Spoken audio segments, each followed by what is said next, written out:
नमस्कार, मैं वीरेश सिंह। आईटीआई के टॉक शो में आपका एक बार फिर से स्वागत है। आज का मुद्दा है कि Madhya Pradesh private ITI association के अध्यक्ष श्री शैलेंद्र प्रताप जी एक अपना आंदोलन चलाने जा रहे हैं, पैदल मार्च, जो दिल्ली डीजीटी तक जाएंगे, वो प्रधानमंत्री तक जाएंगे, डीजीटी के कार्यालय तक जाएंगे।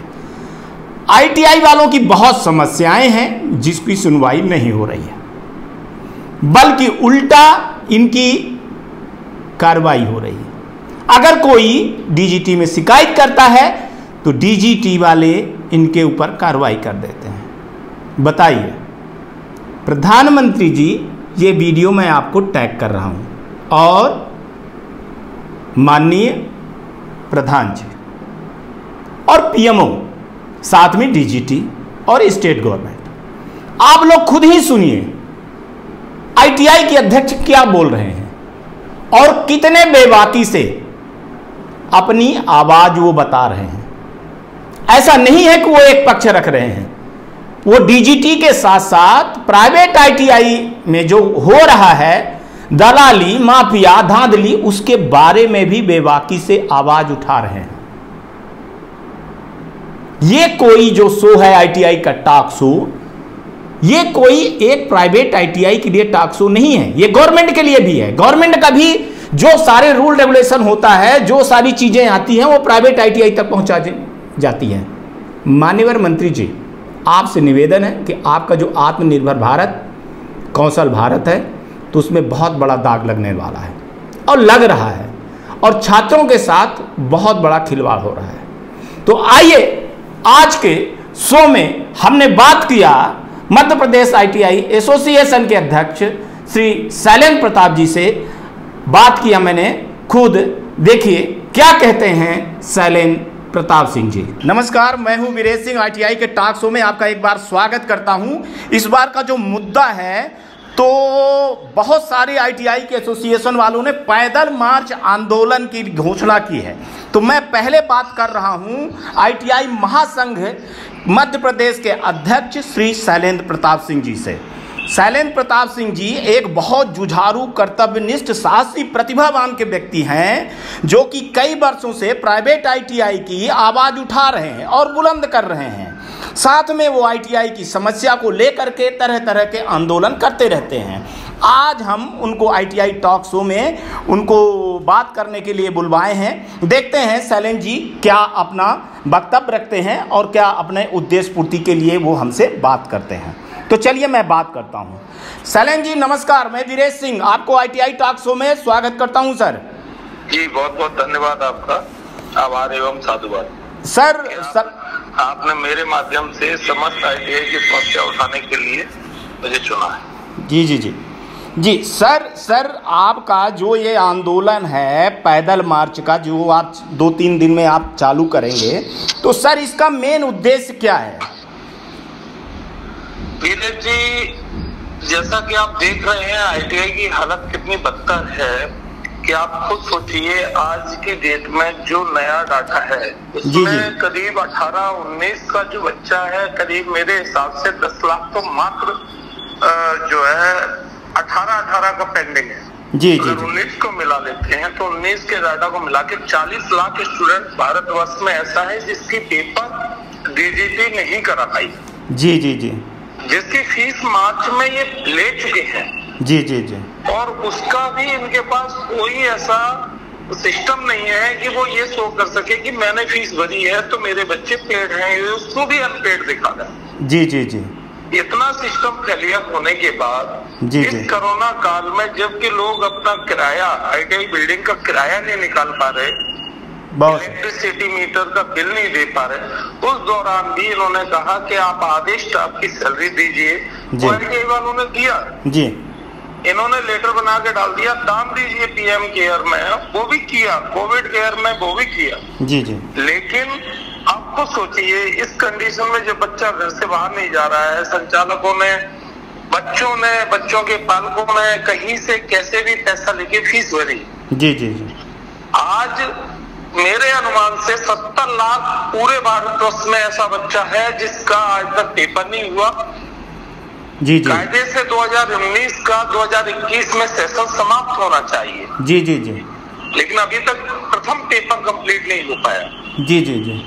उसके बाद जब हमने अभी मंत्री जी के यहाँ घेराव किया तो उन्होंने एक 5 सदस्यीय टीम बनाई और नाम ले लिए कि साहब हम आपको समय देंगे अपनी बात रखिएगा। जी।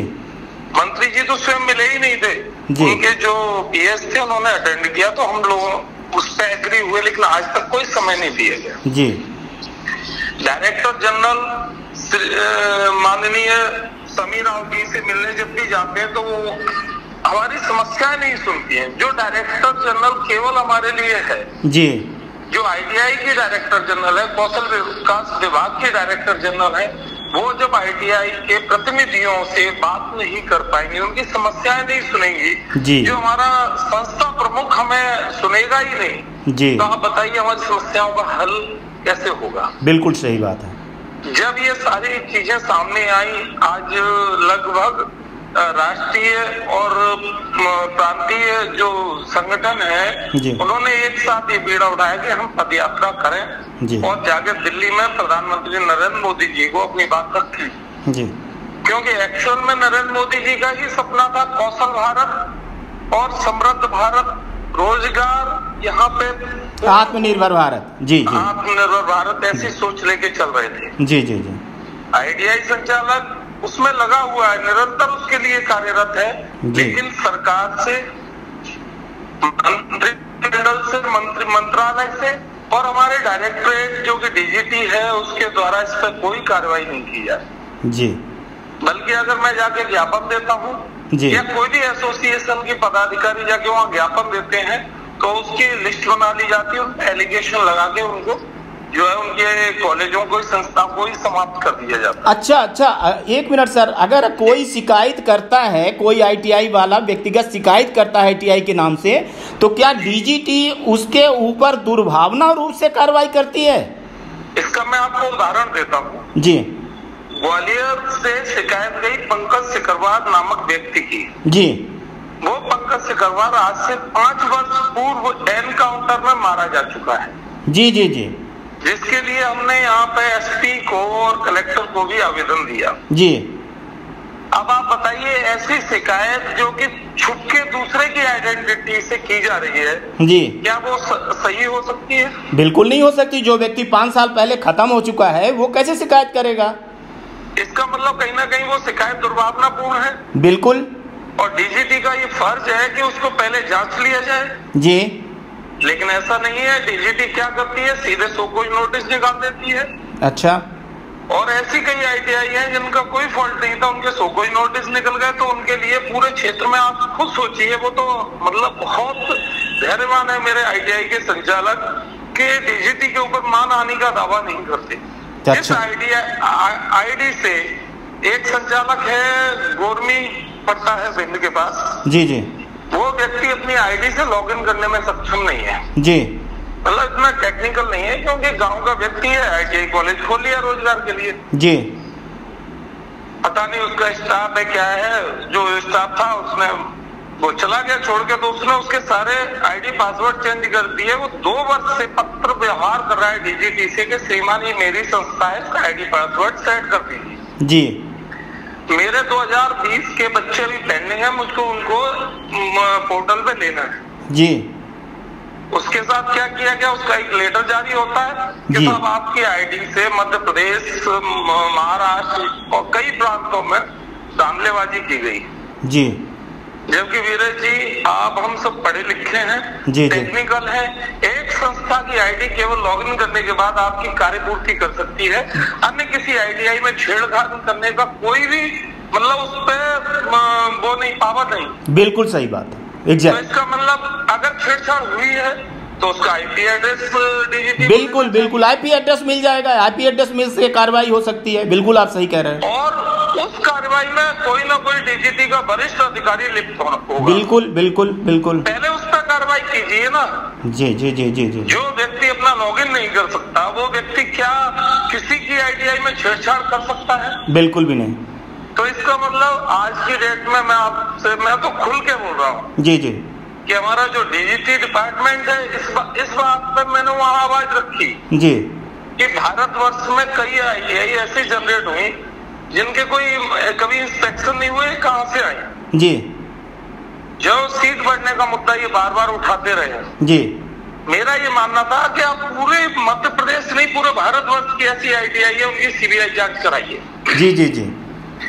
क्या वो आईटीआई का संचालक इतनी पावर रखता है कि वो अपनी सीट बढ़ा सकता है? जी। अगर नहीं तो उसने बढ़वाई तो किसके द्वारा? जी जी बिल्कुल सही। जब सुपर लॉगिन केवल डीजीटी के वरिष्ठ अधिकारियों के पास रहता है जी। तो उसकी आईडी से संचालक कैसे बढ़ा सकता है? जी जी जी। और जब नहीं बढ़ा सकता तो डीजीटी के अधिकारियों को सजा देनी चाहिए ना। बिल्कुल सही बात है। और मैं तो ये कहता हूँ डीजीटी के अधिकारियों को सजा दीजिए, उसके बाद में जिसकी सीट बढ़ी थी उस पर आप जो भी है फाइनेंशियल जो क्योंकि गलती उसकी कहीं ना कहीं है। बिल्कुल बिल्कुल बिल्कुल बिल्कुल वो भी भागीदार है, वो भी उतना भागीदार है जितना डीजीटी के अधिकारी हैं। जी जी। नहीं, डीजीटी के अधिकारी ज्यादा भागीदार हैं क्योंकि वो एक सरकारी संस्था से है जी। उनको सैलरी मिलती है, उनका दायित्व है कि वो प्राइवेसी को भंग ना होने दें। जी जी जी। तो इस चीज पर कार्रवाई हो, लेकिन डीजीटी के अधिकारियों पे कार्रवाई से शुरुआत हो, उनको पहले सस्पेंड किया जाए। जी। क्योंकि जो अब आपको मैं बताऊं, मैंने पीएमओ में ग्रीवेंस किया था डायरेक्ट। जी। मेरी जो शिकायत थी थर्ड शिफ्ट हटाने की जी। उसके लिए एक सचिव महोदय थे रेल मंत्रालय के, जी जी, उनको अपॉइंट किया गया। जी जी। जब मैं उनसे मिलने उनके मंत्रालय पहुंचा तो उन्होंने बताया राष्ट्रपति भवन में बैठे हैं वो, जी। आप वहां मिल लीजिए। जी। लेकिन जब मैं गया तो वहां मिलने नहीं दिया गया जी। और मेरे उसको डिस्पोज कर दिया गया ग्रीवेंस को, बिना मेरी बात सुने, बिना मेरे को अवसर दिए कि मैंने ये ग्रीवेंस क्यों किया। अच्छा। हाँ, और उसकी मेरे पास लिखित में प्रति है जी। उसमें उन्होंने केवल किसको सुना? जो हमारे डीजीटी के वरिष्ठ अधिकारी हैं। जी। जब आप उन्हीं की जांच उनसे ही कर रहे हैं तो क्या परिणाम निकलेगा, आप खुद बताइए। बहुत सही बहुत सही बहुत सही बोल रहे हैं, सही बात है। तीसरा बिंदु ये भी है कि आप आईटीआई को ऑनलाइन कर रहे हैं। जी। आपको पता होगा ये जो प्रधानमंत्री जी ने कौशल भारत का सपना क्यों देखा था? क्योंकि एक बीई करने वाले को जॉब नहीं मिलती थी, आईटीआई वाला जॉब के बिना नहीं होता था। बिल्कुल सही। कारण उसको टेक्निकल शिक्षा, लेबर है, लेबर ग्रेड की शिक्षा उसको प्रॉपर इक्विपमेंट और प्रॉपर लैब से दी जाती थी। जी जी जी जी। इन्होंने ऑनलाइन कर दिया, ठीक है, डिजिटल भारत है, सब ठीक है, हम उसके लिए तैयार है, लेकिन ऑनलाइन कौन सा सब्जेक्ट होना चाहिए? जी। जो सब्जेक्ट आईटी का है। जी। ये नहीं कि आप पेचकस पकड़ने वाले, रिंच पकड़ने वाले सब्जेक्ट को जहाँ पे हमें जॉब बनानी चाहिए उसको आप ऑनलाइन देके ऑब्जेक्टिव करके बच्चे के भविष्य के साथ खिलवाड़ करें। जी जी जी जी। ये कहते हैं कि बच्चे पढ़ने नहीं आते। आप बताइए मुझे महोदय कि बच्चे पढ़ने क्यों आएंगे, किस लिए आएंगे? जब आपने उनके लिए ऑनलाइन कर दिया, वो जाके डेमो खेलते हैं जी कैफे में बैठ के, क्योंकि उनको तो पास करना है ना क्लास। जी। आए कॉलेज में अटेंडेंस लगाई और निकल गए कैफे में। जी। संचालक, प्राइवेट संचालकों की बात कितना सुनेंगे जब गवर्नमेंट वाले बच्चे गवर्नमेंट की नहीं सुनते। सही बात है। यहाँ पे उनको छात्रवृत्ति मिलती है। जी जी। तो इस तरह से ये शिक्षा की जो हालत है आज आईटीआई जैसे शिक्षा की, आईटीआई में ज्यादातर संचालक वो आता है जो खुद अपना रोजगार चलाना चाहता है लेकिन अपने देश के लिए भी कुछ करना चाहता है। जी। लेकिन इन्होंने क्या कर दिया, आईटीआई को बी बना दिया। ये आईटीआई को आईआईटी तो नहीं बना पाए, आईटीआई को इन्होंने बी बना के, और जैसे बी खत्म हो गई, जी, आज नंबर्स ऑफ कॉलेज बंद पड़े हैं। ऐसे ही इनका मैं आपको बता दूं, इन्होंने बंद पड़े हुए जो इतने भी पॉलिटेक्निक या बी कॉलेज हैं उनको कॉर्पोरेट आईटीआई देने के लिए जी इनका टारगेट है छोटी छोटी आईटीआई को समाप्त कर दिया जाए। बिल्कुल। इसीलिए जो ये नीतियां, जो ये इनकी कार्रवाई है दुर्भावनापूर्ण है जी, वो पूरे संदेह के घेरे में है। अच्छा सर, एक शैलेंद्र जी ये बताइए कि ये चार्ट टेट का क्या मामला है जो 2018 में इन्होंने रूल किया था कि अब चार्ट टेट 1.07 एकड़ जमीन और ये रिन्यूअल, तो अगर सर ये चीजें चालू होती है तो मेरे हिसाब से ऐसे लगता है कि 80% आईटीआई तो बंद हो जाएंगी। 80 नहीं जनाब, 90%। अच्छा। उसका कारण है जी, ज्यादातर जितनी आईटीआई है जी वो रेंटल है जी, किराए की बिल्डिंग में है जी जी जी, शहरी जगह पे है या ग्रामीण में भी है तो रेंटल है जी। उनको 5 साल का एग्रीमेंट होता है उसके बिल्डिंग ओनर के साथ, उसके बाद वो बिल्डिंग बढ़ा के नहीं देता है, ये अनफिट हो जाते हैं आईटीआई चलाने से। बिल्कुल सही। ऐसा इन्होंने कोई भी पहले आईटीआई संचालक जब आईटीआई लगा रहा था उस समय ऐसा कोई बिंदु नहीं रखा था कि भविष्य में आपको इसको चार्टरेट करना पड़ेगा। बिल्कुल सही, सही सही बात। हम इसका स्वागत करते हैं कि चार्टरेट करिए, 1.7 जमीन लीजिए, लेकिन नई जो आईटीआई लग रही है उनसे। बिल्कुल बिल्कुल सही बात है। जो चला रहा है इतने साल से वो कैसे कर पाएगा? सही बात, सही कह रहे हैं। आईटीआई से ये बिंदु रखना ही उनको समाप्त करने का पहला कदम है और इसके लिए ये कार्रवाई की जा रही है। अच्छा सैलन जी, दूसरी चीज बताइए, ग्रेडिंग का क्या मामला है कि ग्रेडिंग अगर आपकी 2.0 से ऊपर नहीं है तो आप जो है तो नई ट्रेड नहीं चालू कर सकते हैं, आप एडमिशन नहीं ले सकते हैं। बहुत सारे जिनकी ग्रेडिंग नहीं है ज़्यादा उनकी लिस्ट निकाल दिया गया, तो वो तो एक बहुत बड़ा प्रभाव भी पड़ता है। आज की डेट में स्टूडेंट भी देख लेता है कि उनकी ग्रेडिंग बढ़ी है, उनकी ग्रेड कम है, तो एडमिशन पे भी काफ़ी प्रभाव पड़ता है। इसके बारे में क्या कहना चाहेंगे आप? मैं आपसे एक बात कहूँ कि जो एग्जिस्टिंग आईटीआई हैं जी, उनमें आप सीधे रोबोटिक्स की ट्रेड शुरू कर दीजिए या उनमें सीधे मतलब रोबोट बनाने की फैक्ट्री शुरू करवा दीजिए, पॉसिबल है क्या? जी, जो आईटीआई बहुत पुरानी थी जी, उन पे ग्रेडिंग लाई गई, लेकिन ग्रेडिंग की कोई वर्कशॉप नहीं दी गई जी। उसके लिए केवल मध्य प्रदेश से ये जो हमारा आईटीआई महासंघ है, यहाँ का जो ये एसोसिएशन है, ये उसी समय प्रभाव में आया जी। हमने जाके हर आईटीआई कॉलेज में ग्रेडिंग करने वालों को रोका जी।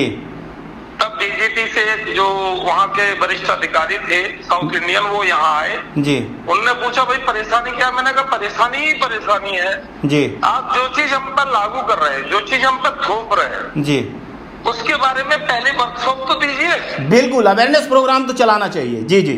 मैं ग्रेडिंग के उसमें अनफेवर में नहीं था, मैंने कहा आप इसकी जानकारी तो दो कि ग्रेडिंग है क्या जी, कौन करेगा ग्रेडिंग, क्या पैरामीटर्स हैं, क्या इसके एमओयूज है, क्या है इसमें, इससे क्या आईटीआई का फायदा है, क्या छात्रों का फायदा है जी, ये सारी चीज। तो उनने एक शॉर्ट नोटिस एक कंप्यूटर पर जानकारी दी जी, उसके बिहाफ पे जो जिससे बन पड़ा वो किया जी। लेकिन ग्रेडिंग लागू करने से पहले महोदय इनको वास्तविकता जाननी पड़ेगी, धरातल पे आना पड़ेगा। बिल्कुल बिल्कुल बिल्कुल। ये भाई कोई आईआईटी या बीई या पॉलिटेक्निक वाले नहीं है, ये आईटीआई है। आईटीआई को आईटीआई की तरह देखना चाहिए। आपकी बात सही है सर, बिल्कुल मैं बिल्कुल। आपको एक जानकारी दे दूं कि बी के क्लास एग्जाम आज तक ऑनलाइन नहीं हो पाया। जी जी जी। पहली बात। दूसरी बात, इनने उसमें एमओयूज लागू किए।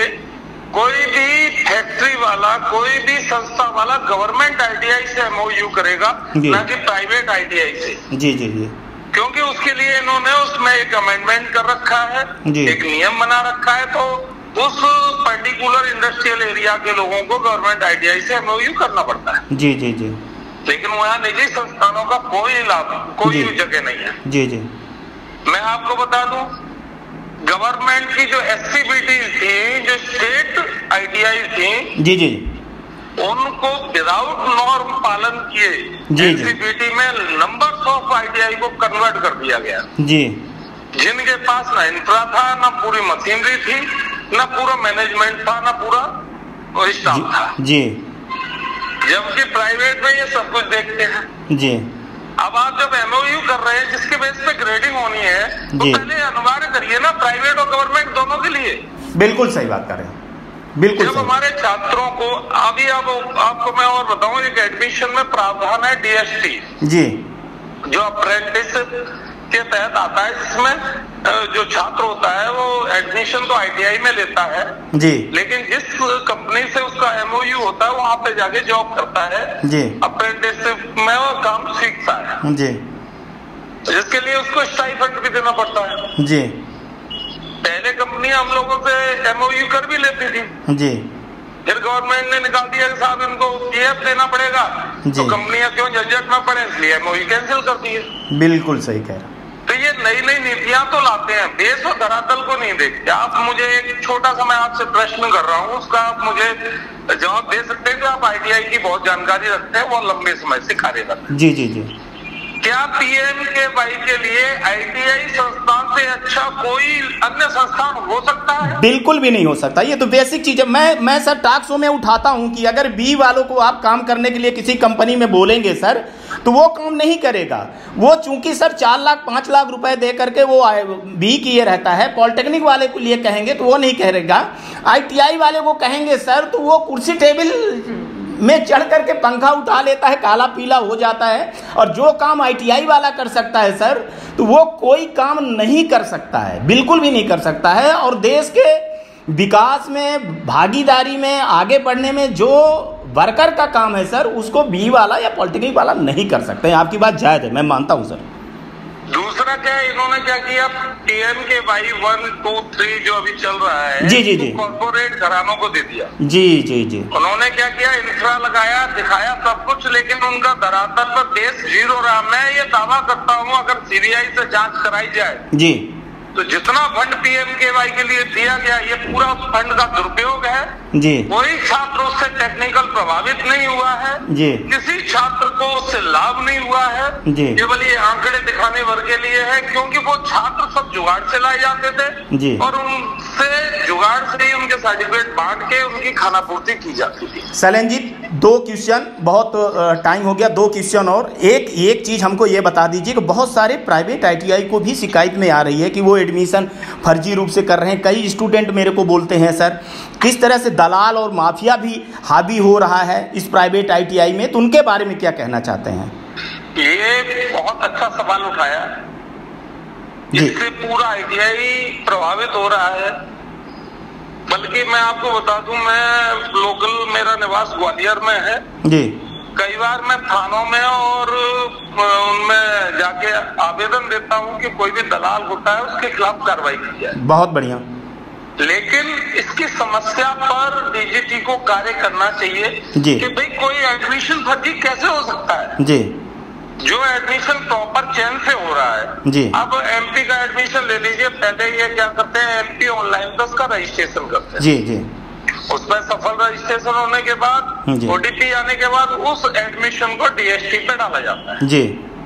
डीएसटी स्टेट का बनाया पोर्टल है जी। इस पे भी उसका ओटीपी फाइनल होता है, उसके बाद उस पर फोटो अपलोड करके उसको ट्रांसफर कर दिया जाता है डीजीटी के पोर्टल पर जी जी।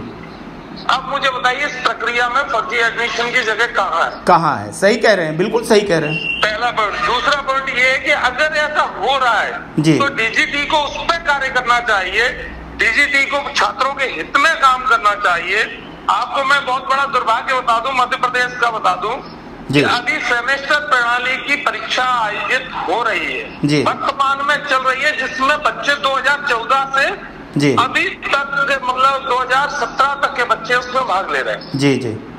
लेकिन आपको बड़ा सुन के हंसी आएगी, उसकी परीक्षा फीस भरने की लिंक 2 वर्ष पूर्व कोरोना से पहले खोली गई थी और अब टेक के लिए खोली गई थी, जिस संस्था का एमओयू मध्य प्रदेश शासन से समाप्त हो चुका था। बताइए, इसके लिए मैंने प्रॉपर लेटर भी डाले डायरेक्टरेट में, लेकिन कोई कार्रवाई नहीं हुई। डीजीटी में भी पत्र व्यवहार किया तो मेरे पास संबंधित व्यक्ति का फोन आया, वो मेल आया रिवर्ट में कि साहब आप इस अधिकारी को फॉरवर्ड करिए। मैंने उसको किया, लेकिन आज तक उस पर कोई कार्रवाई नहीं हुई। और उसमें हजारों छात्र ऐसे हैं बेचारे जो उस समय कोरोना की अवधि में फीस नहीं भर पाए थे, वो रह गए, उनका वो चांसेस मिस हो गया क्योंकि उनके हॉल टिकट निकल चुके हैं, लेकिन फीस न भर पाने के कारण उनकी एलिजिबिलिटी पूरी नहीं हो पाई। अच्छा सैलिन जी, एक चीज और बताइएगा कि ये स्कॉलरशिप का क्या मुद्दा है?